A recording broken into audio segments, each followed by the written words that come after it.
हेर्नुहोस् नेपाली केटी मान्छेहरूसँग एकदम धुमधामले त्यो विदेशी खैरे कालेहरूले बिहे गरेको आजकल यो टिकटकमा भिडियोहरू हेर्न पाइन्छ कि बडा धुमधामले पण्डितजीले पनि बडा मिठासले त्यो मन्त्र जपिरहेको एउटा हिन्दू हिन्दू बिच बरु विवाह हुँदाखेरि पण्डितजीले त्यसरी मिठासपूर्वक मन्त्र जप्नुहुन्न होला तर अब त्यहाँ डलरको कुरा छ बडा अनि त्यो विवाह चाहिँ कस्तो पुरा हिन्दू पद्धतिले विवाह भइरहेको हुन्छ कि पुरा एकदम ढाका टोपी लगाइरहेको हुन्छ सिन्दुर हालिरहेको हुन्छ एकदम त्यो झिल्के बनाएर होइन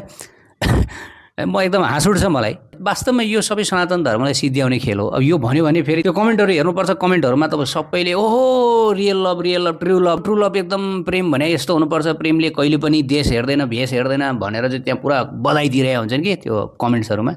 त्यो कमेन्ट्सहरू हेर्छु अनि ती मानिसहरूको बुद्धि विवेकहरूलाई यसो हेर्छु होइन बिचराहरूलाई केही पनि थाहा छैन तर यो सबै के हो भन्दाखेरि यो सबै जसरी हुन्छ सनातन धर्मलाई सिद्ध्याउने खेल हो कसरी भन्दाखेरि हेर्नुहोस्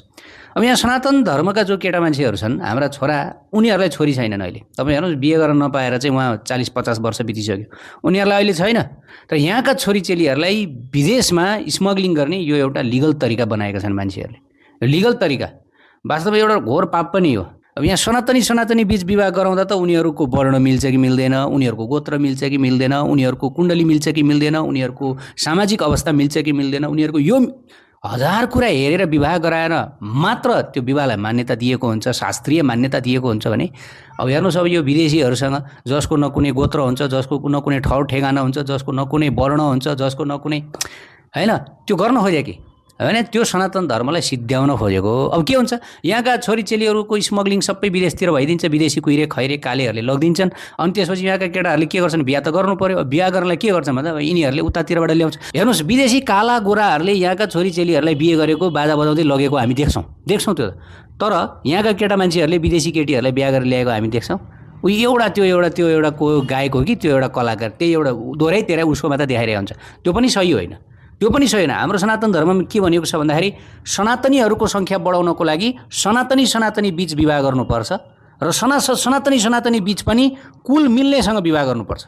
गोत्र मिल्ने कुल मिल्ने त्यसपछि वर्ण मिल्ने वर्ण ब्राह्मण हो भने ब्राह्मणसँग विवाह गर्नु पर्यो क्षत्रिय हो भने क्षत्रिय वैश्य हो भने वैश्य शूद्र हो भने शूद्र यो भगवानको आदेश हो शास्त्रमा यदि फरक वर्णमा विवाह गर्यो भनेदेखि वर्ण शङ्कर आउँछ हाइब्रिड भनिन्छ होइन आजकल धेरै मान्छेहरूलाई हाइब्रिड बच्चा पाउने इच्छा लाग्छ अरे विशेष गरी महिलाहरूलाई हाइब्रिड होइन त्यो हाइब्रिड भनेको यथार्थमा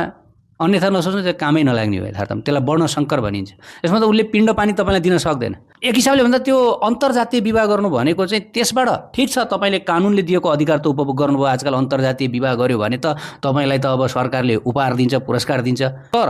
हाम्रो शास्त्रमा यसबाट जुन जन्मिने सन्तान छ त्यो सन्तानलाई वर्णशङ्कर सन्तान भनेको छ र यो सन्तानले अब न देवताको पूजा गर्न सक्छ न पितृको पूजा गर्न सक्छ यस्तो हाइब्रिड सन्तानबाट वंशनाश भयो वंशको अन्त भयो किन अन्त भयो किनकि त्यहाँबाट पिण्ड पानीको परम्परा लुप्त भयो हरायो अब त्यहाँबाट जाँदैन अब उसले आफ्नो पूर्वजहरूलाई दिएको पिण्ड पानी पनि चढ्दैन उसलाई उसका सन्तानहरूले दिएको पिण्ड पानी चल्दैन अनि गीतामा भनेअनुसार के हुन्छ उनका जो पितृहरू छन् जति पनि पूर्वजहरू छ ती सब सदाको लागि नरक जान्छन् उनीहरू पृथ्वी रहेसम्म उनीहरू नरकमा बस्नुपर्छ पृथ्वी रहेसम्म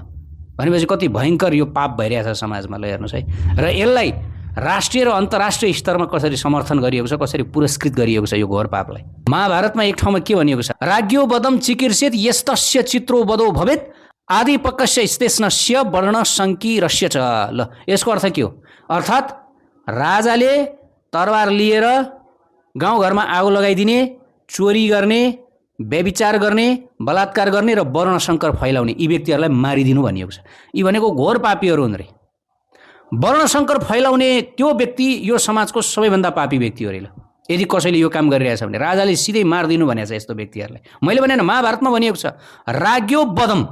राजाले तुरुन्तै मारिदिनु रे वर्णशङ्कर फैलाउनेहरूलाई किन भन्दा यिनले के हो सनातन धर्मलाई यिनले यति सजिलै मारिरहेका हुन्छन् सिद्ध्याइरहेका हुन्छन् यो वर्णशङ्कर फैलाउनेहरूले अनि गीतामा अर्जुन कसरी आत्तिरहेका छन् त किन उनी पनि त राजा थिए त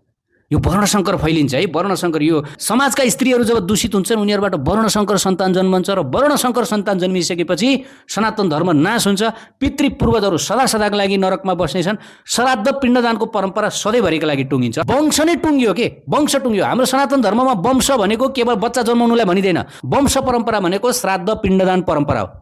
र यो श्राद्ध पिण्डदान परम्परा तब मात्र निरन्तर अगाडि बढ्छ जब सनातन धर्मभित्रै पनि एउटै वर्णमा विवाह भएर शुद्ध सन्तानहरू जन्मन्छन् यिनीहरूले मात्रै आफ्ना पूर्वजहरूलाई पिण्डदान गर्न सक्छन्, श्राद्ध गर्न सक्छन् र यिनीहरूबाट वंश अगाडि बढ्छ हैन। हाम्रो सनातन धर्म वंश भने केवल हातमा बच्चा खेलाउनु मात्रै होइन हैन, त्यो त जनावरहरूको पनि हुन्छ, उनीहरूले पनि बच्चा पाइरहेको हुन्छ। त्यसैले त हेर्नुहोस्, कानुनले त तपाईँलाई जे पनि गर्न दिएको छ, ठिक छ, त्यो तपाईँको अधिकार। आफ्नो वंशलाई बचाउने वा आफ्नो वंशलाई मास्ने तपाईँको हातको कुरो, तपाईँको स्वतन्त्रता। तर जो आफ्नो वंशलाई बचाइरहन चाहन्छन्, आफूले पनि पिण्ड पानी पाउन चाहन्छन्, किन मर्नु त हामीलाई पनि पर्छ,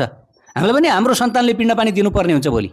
यदि कसैलाई यो लाग्छ भनेदेखि शुद्ध सन्तान परम्परालाई अगाडि बढाउनुपर्छ। हेर्नुहोस्, त्यही भएर विवाह भनेको आफ्नो लागि पनि अर्कालाई पनि हो। आजकल विवाह भनेको सिर्फ आफ्नो इन्टरटेनमेन्टको लागि मात्रै हेर्छन्। ठिक छ, तिम्रो पनि इन्टरटेनमेन्ट होस् र तिम्रा पितृ पूर्वजहरू छन्, उनीहरूले तिमीलाई त्यत्रो धन सम्पत्ति दिए, तिमीलाई जन्म दिए, उनीहरूको लागि पनि केही होस्। हाम्रो सनातन धर्म यति उदार छ। तर यो आजका आधुनिक जो व्यवस्थाहरू छन् यिनीहरू कति पापी छन् ल हेर्नुहोस्। यिनले केवल तिम्रो इच्छा मात्र हेर भन्छ, तिम्रो मन मात्र हेर, अरूलाई हेरिरहनु पर्दैन भनेर भन्छ। ल हेर्नुहोस् कति पापी छन्।